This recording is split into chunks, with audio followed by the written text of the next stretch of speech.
Welcome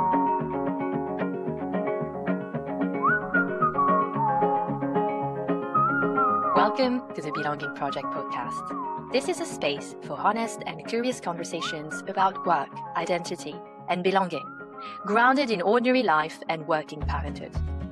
Here we talk about career transitions, leadership, confidence, and the quieter questions that surface when life gets fuller and work still matters. I'm Fiorenza Rossini, a career transition and leadership coach. I work with parents of young children who want to grow at work without pretending life hasn't changed. If you're navigating change and looking for clarity, steadiness, or simply reassurance that you're not alone, you're in the right place.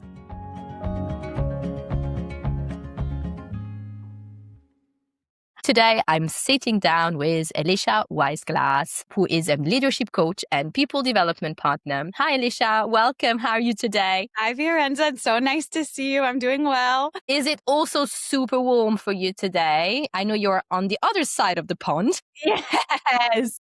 No, it's actually gorgeous here today. We have but it was 90 earlier this week, which is super hot for us. Yeah.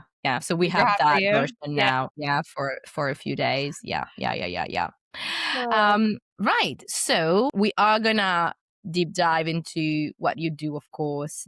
Perhaps we can start with just a quick question. So you describe yourself as a leadership coach and people development partner. And my quick question is, if you had to give yourself a title that describes who you are outside of work, like maybe on a Tuesday, 7 a.m. or a Sunday afternoon, what would that title be? What a good question. Who would that title be? You know, it's so funny because my gut instinct was that I'm a doer, like I'm doing something. But I actually think that is, and very appropriate given the work that I do, like this old version of me. And right now, I'd be somebody who is like a seer. Like I'm sitting and like right when you say 7 a.m. on a Tuesday, I am like sitting with my child, just like looking at her, eating muffins, whatever, right? On a Sunday afternoon, maybe I'm a sitter, sitting with friends on the patio, just like being in the moment now. Oh, I love it. And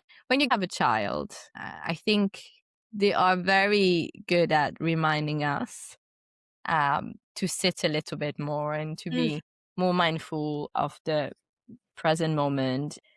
It can be so hard because there's so many grown-up stuff that can go on, that can, just kind of happen in our minds. So I quite like that. Yeah. Right. And there's something in your work experience that I really find fascinating. You've worked in schools, you've worked as a school teacher and counselor. How was that experience for you? Humbling.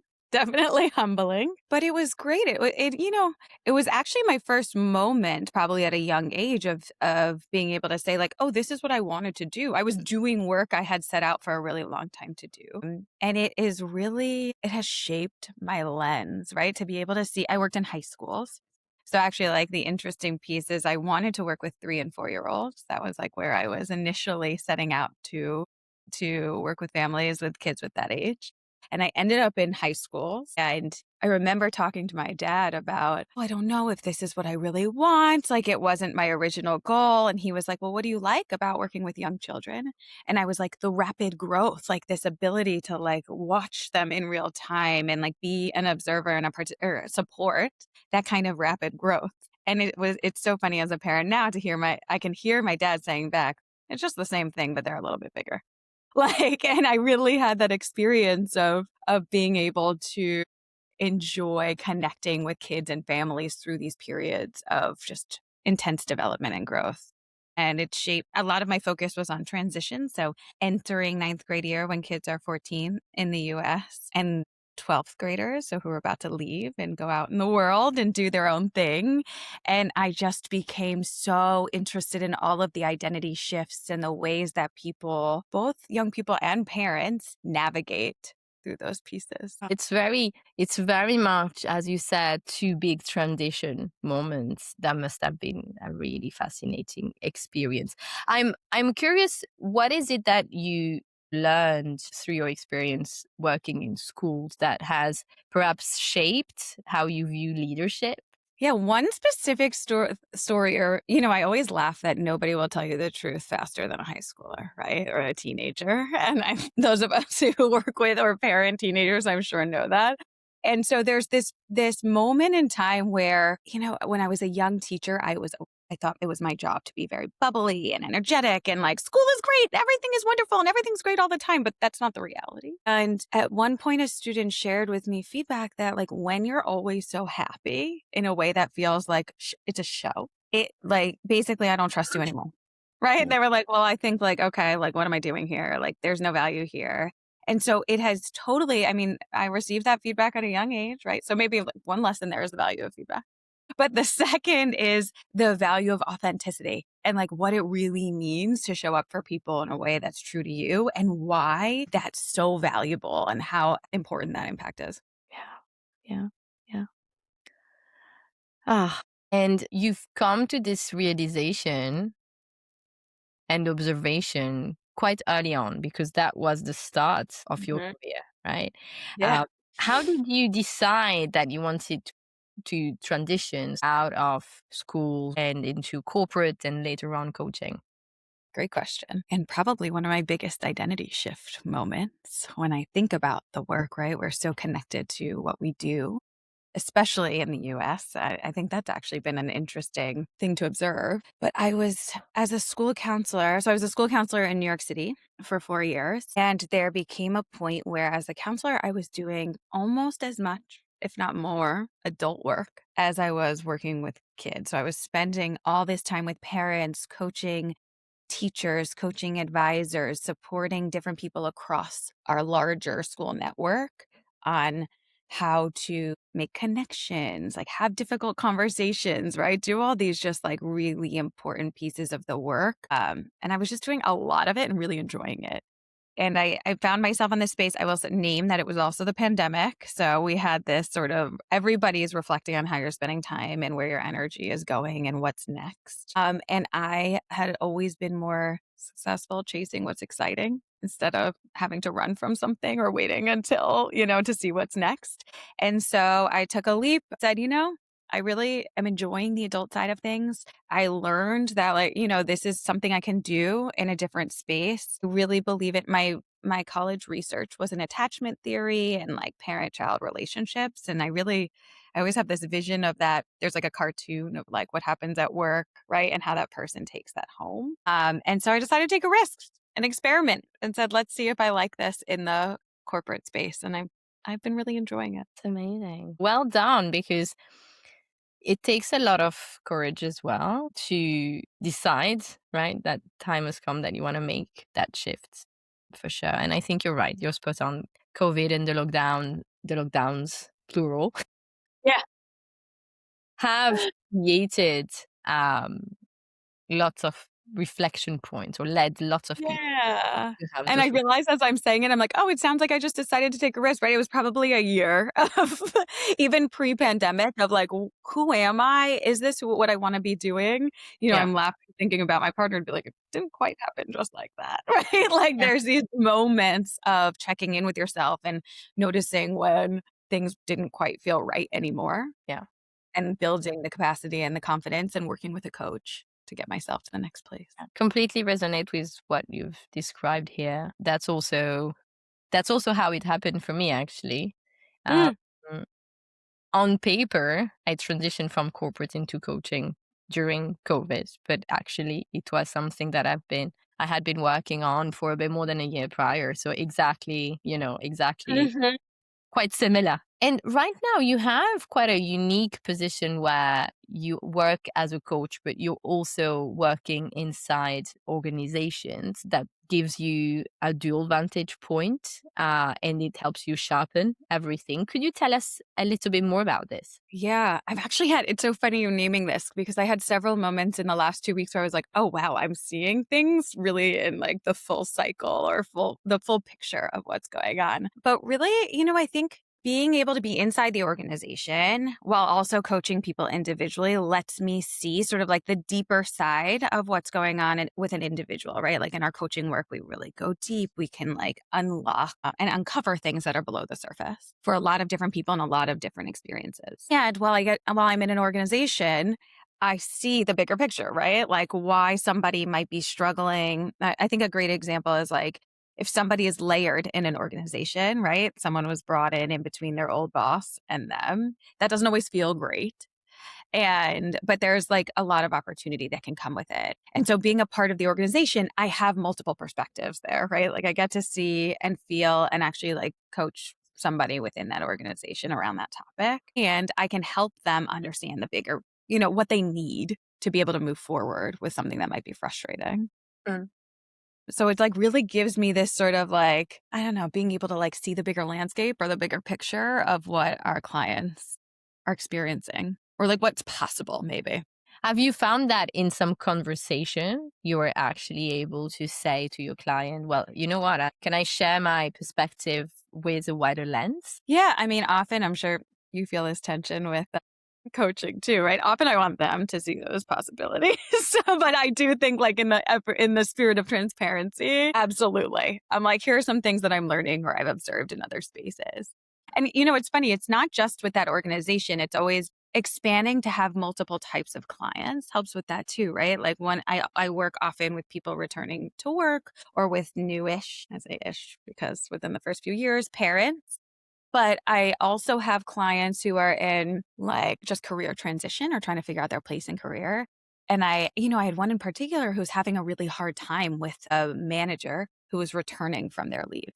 And so it's like a similar piece where I'm like, I rarely get that side of the experience firsthand just because of who my clients are in this exact moment. And so it's really helpful, like as I'm building out like my support and programming for returning to work parents and for this other person to have these multiple perspectives. Yeah.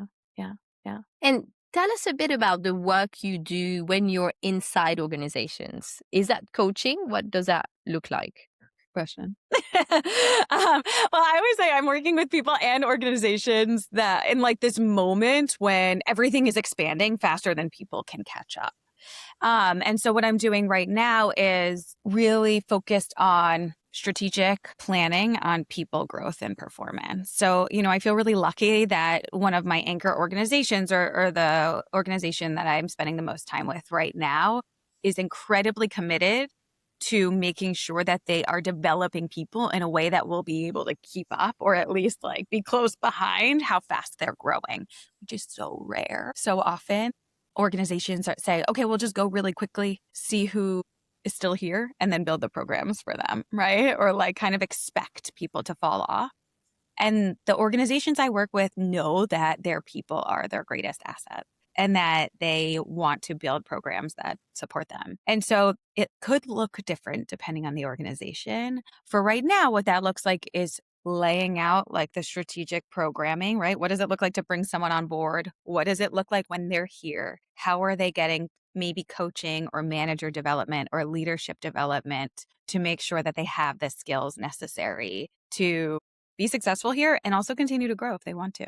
That's such an important piece of work that you're doing, not just with individuals, but also organization. All right, transitioning a little bit into another topic. Something else that you've mentioned is that you grew up with one of your parents being diagnosed with a chronic illness when you were quite young, and that had a big impact. Could you tell us a little bit about the impact, perhaps how it changed your perspective on time and on growth and on strengths? Great question. It's interesting because in my gut, it's like what I think about now is that it has taught me about just the value of time and the importance of being present in every moment. When I say like I'm just sitting and being with the people, like I've had to work very hard to get there. But that is what I've learned. That's been the lesson of having a parent who like very obviously declined physically and mentally over the course of my life. pretty early on. And what's interesting, or where a lot of the learning comes from, is that I didn't notice that from the beginning, right? Just that, like, instead of being aware of those pieces, I just like always sort of felt this tension of what's next, what's going to happen, the anxiety of what's possible. And I really felt like I missed out on some of the realities of what was. And that's where like the root of where a lot of my work lies now is that, like, you know, things don't work out all the time, or things don't always fit into some perfect box. And there are ways to notice what really is here in the moment so that you can have connection and joy and like feel what's really there. And that was a journey for me. Like, as a young person becoming an adult with a parent who was declining and wasn't quite able to be there with me or for me in the same way that she had been. It didn't always bring out the best in me. And it didn't always bring out the best in my relationships. It did bring out a lot of intense work energy, right? I focused a lot of time and energy into what I felt like I could control. But there were some missed moments there. And I really am committed now to living in a way where I can really be with the people and the things and do the things that are most valuable to me. It's about learning that joy can coexist with difficult moments. Mm-hmm. It's hard. It's hard, especially when you have a child. Do you have any piece of advice for someone who is perhaps listening and struggling with finding a moment of joy while there is difficult, perhaps health related challenges going on for for their loved ones and having little children, young children at home? Yeah. I mean, it's so common with our generation. We're like true sandwich generation right now where our parents are aging and our kids are in kind of tough ages and stages, I think, for many people. And, I think the hard thing to do, but the most useful thing to do is to actually notice what is here with you right now. And so in my work, that often means, or with my friend or with myself, it often means like slowing down, acknowledging what you're feeling, like saying it's okay, giving yourself the moment to say, like, it's okay to feel worry about what's happening next or overwhelmed with what's going on. Maybe even an exercise I love to do, I actually just wrote about that, is like grieving what isn't here, right? Like letting go of like, this moment isn't a time when I can feel, for me, it's like, I am not mothering with my mother. Right? That is something that I feel like I'm missing out on. Or I am not in a place where like my kid is spending a weekend with her grandparents. That's just like not the dynamic I have. And I have had to acknowledge that, and like to be able to make space for the joy, for the things that are good, like for us to be able to like pick a weekend to go out, visit my dad in a way that works for all of us. So those are my biggest pieces of advice, is really just to see you as you are, which is way harder than anyone gets credit for, right? Like it means that you have to be accepting of those things. Yeah. And there is something you mentioned a little bit earlier. It didn't always bring the best of me. And I think our generation perhaps has this perfected vision of what, millennial parenting looks like. And so when you allow yourself to be perhaps human in the moment and you're feeling worried, concerned, or there's so many thoughts racing in your mind, it can be challenging to actually sit with them and acknowledge them, because that could be having an impact on your present moment right now if you're feeling all those things and your child is with you. But at the same time, your child perhaps learns that, is being human and mommy is having strong feelings, and hopefully that's also something that is good to model. Yeah, absolutely. I mean, that's when like just noticing, I think that's what that space creates, right? Like an acknowledgement that it's okay for me to take 10 minutes in my room to breathe, look at myself, and actually ask, okay, what do you need in this moment to continue to move, to not feel paralyzed, to continue to be with the people I love, and to like live in a way that is aligned with your values, right? If you're always 10 steps ahead or in a different place, then I have my own experience, but so many people say it's like, I feel like I'm sitting in the back seat of my own life and just like watching someone else drive. Yeah, stepping away into a room, just being on your own for a few minutes can actually really be recentering. And saying those things you need. I keep thinking about like a couple weeks ago, I picked up my kid from school and I do not cook in my house. That is my partner's job. And so he was going to be out for dinner and I was like, oh, okay, we got to get pizza, do something. And I just like was having a hard time thinking about it. And when I picked her up, I was like, we need ice cream. Like that's it. And it's just something like so silly. But it was like that ability to like just check in with like, actually, what do we need right now? Like, we will be fine if we have dessert first. Maybe we'll be better off and not having to do the perfect picture of an evening of dinner, especially if it's not something that feels important to me, was really, really useful. Yeah. Well done on that, because that Thank you. can be challenging. It'll become a routine. Ice cream first, right? Yeah. How old is your little one? She's 2.5.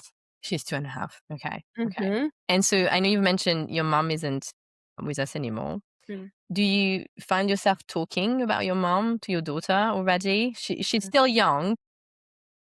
Yeah, so my daughter is actually named, her middle name is for my mom, to honor my mom. So my mom's name is Linda and her name is Lily. And so it is interesting because even just saying her whole name, which I say quite often, like is almost calling upon or honoring my mom in some ways. And so she's top of mind. And I find myself talking about my mom a lot. It feels important. I came from a family where we didn't talk about grief or death or loss. My father's father actually died before I was born too. And it was just nothing. We didn't talk about it. And honestly, because it's about being able to hold your child's emotion. Your point about like modeling what's real, what you're really feeling is so important and like really sits with me because, and I think about it all the time because my family, and I don't think I'm alone here, came from just sort of this like that really wanted to sweep it under the rug. Like it was almost as if my parents couldn't quite hold the possibility that something would make me sad or experience a lot of emotion,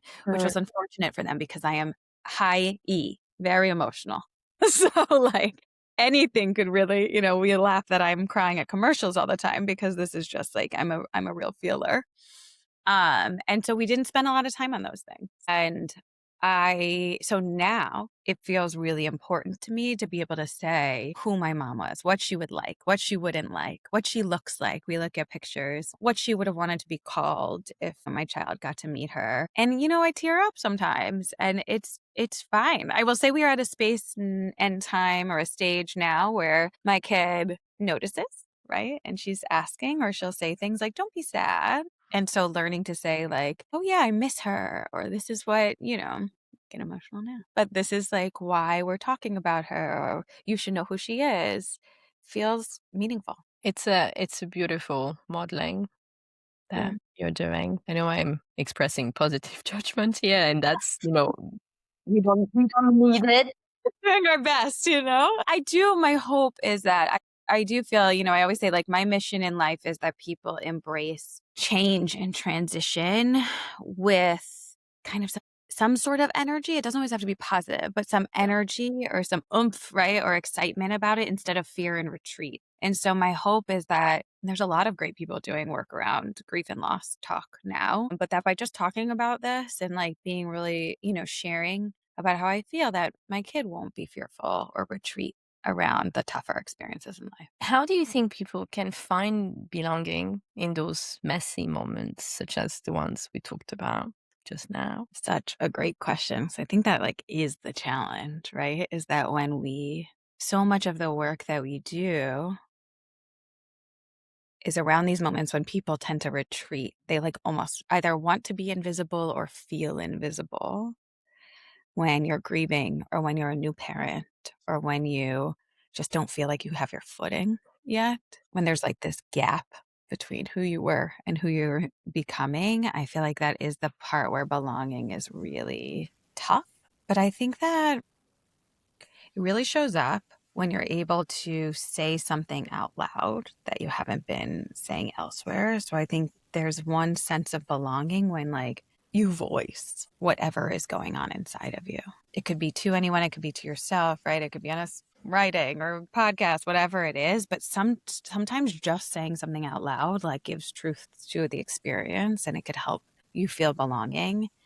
And then finding there is like some push there around connecting or sharing with someone else. You know, it could be a coaching container, it could be a friend, it could be a parent or a sibling, but just saying like, really, here's what's happening for me right now, and knowing that you're not alone. Being witnessed in that space is really more valuable than I could explain with words.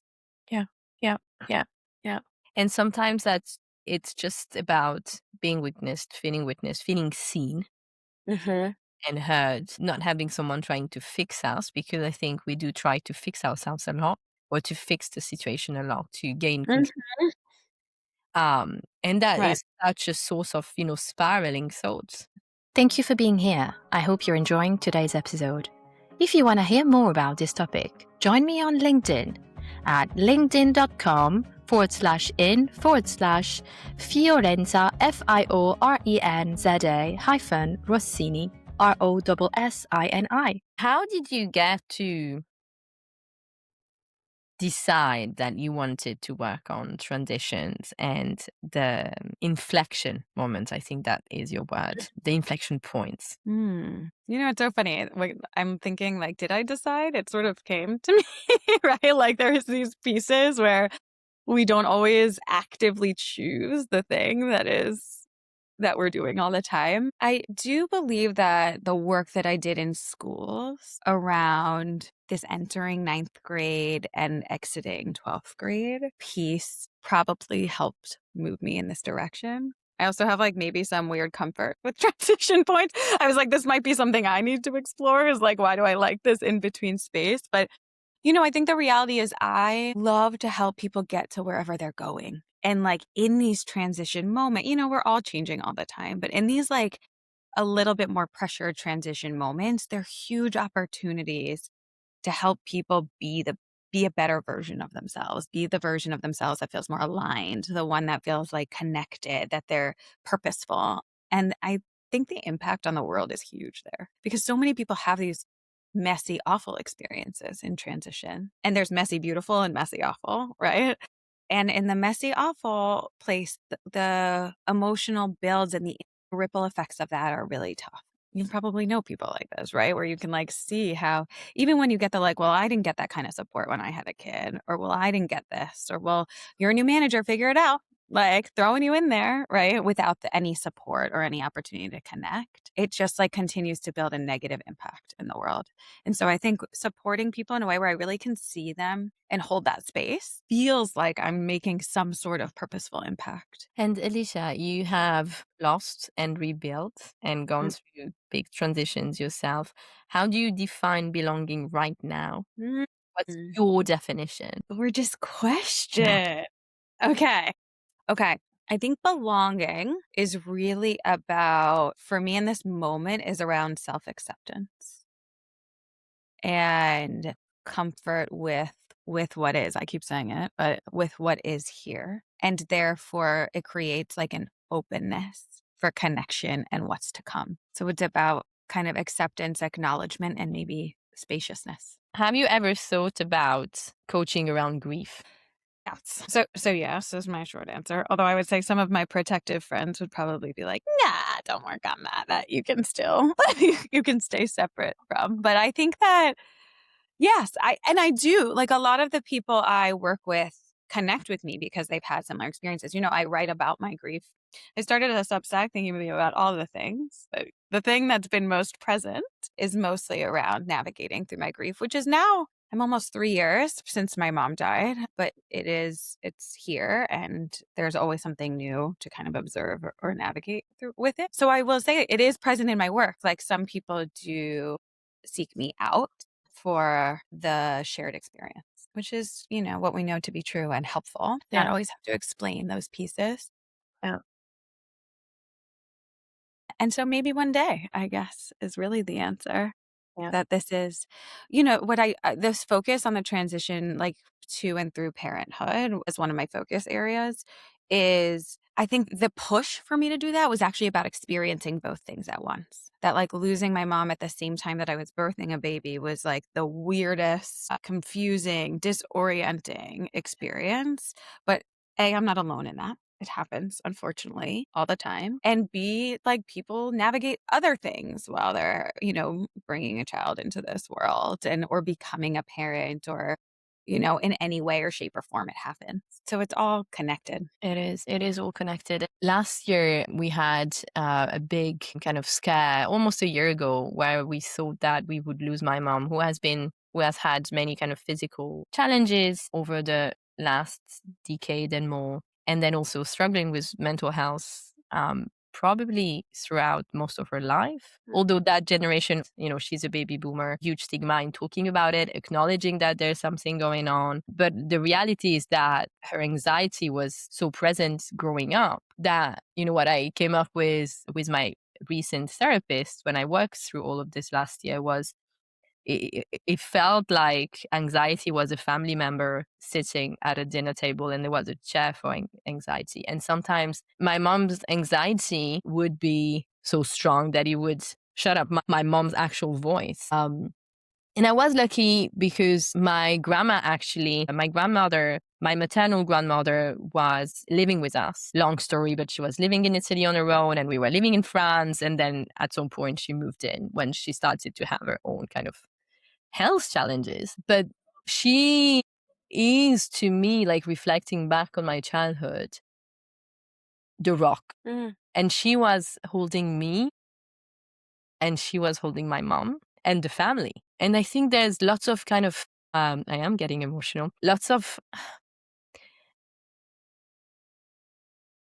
I haven't fully grieved my grandmother passing away, even if it's been more than 10 years now, because when she passed away, the focus was on my mom and how she would cope after that big loss. And then last year, I went into that kind of anticipatory grief because we thought that we would lose my mom and we could lose her, but it could take, her leaving us could be a question of months or a question of years. Like there was no weeks. Never ask ChatGPT. Never do that. But I did do it. And it made me spiral. And so I went through all that, and she's still with us, has plateaued, thankfully, but she has still some big challenges. And we have also a difficult relationship. And then recently, my pet got ill, and that kind of triggered everything back for Auntie. And so anyway, I'm sharing all this because I have been looking at what kind of support exists around grief specifically, the before, the during, and the after, because I do think that it has, especially when you're in anticipatory grief, it can impact your presence with your kids, with your loved ones so easily. It's particularly hard because it feels like there's something to do still. Like once the loss actually happens, the crisis is over, right? Someone once said that to me and I was like, that's so true. There's no crisis anymore, right? It's done. It's solved. Not in the way we wanted, but it's solved. But it's the reality. And the anticipatory piece feels like there's possible action. Yes. And so your point earlier about like sitting with two things are true, like this can just be really hard. And like it's almost I see it as like almost it's my duty or my job to like enjoy what I can in the moment and be present and connect and with that person and myself. Is really hard to get to. And, you said it about your grandmother. First of all, I think I have this vision of 3 generations of women in your house. And it sounds kind of amazing and interesting all at the same time. Intense. Yeah, like I got a lot of visual there. Although, for me in Europe and it looks, there's some real beauty there. And I think the acknowledgement, I had a very similar experience where my mother never fully accepted losing her own mother. And so I think your point about the anticipatory grief and not knowing what it could look like for you, it's almost like you're going to have to create your own path, or you are creating your own path around that. And that is really hard. My mother never got over losing her mom. Like I think until the day she died, she would say, she died too soon. I don't want to talk about it. It's not right. And she was angry. It's a lot. I'm grateful for you sharing. Thank you for holding this space for me. I appreciate it. All right, we'll bring this to a close. Thank you, Elysha. Thank you. It's been such a joy to be here. Thank you for having me, Fiorenza. If you enjoyed this episode, please subscribe and leave us a review on your podcast platform of choice.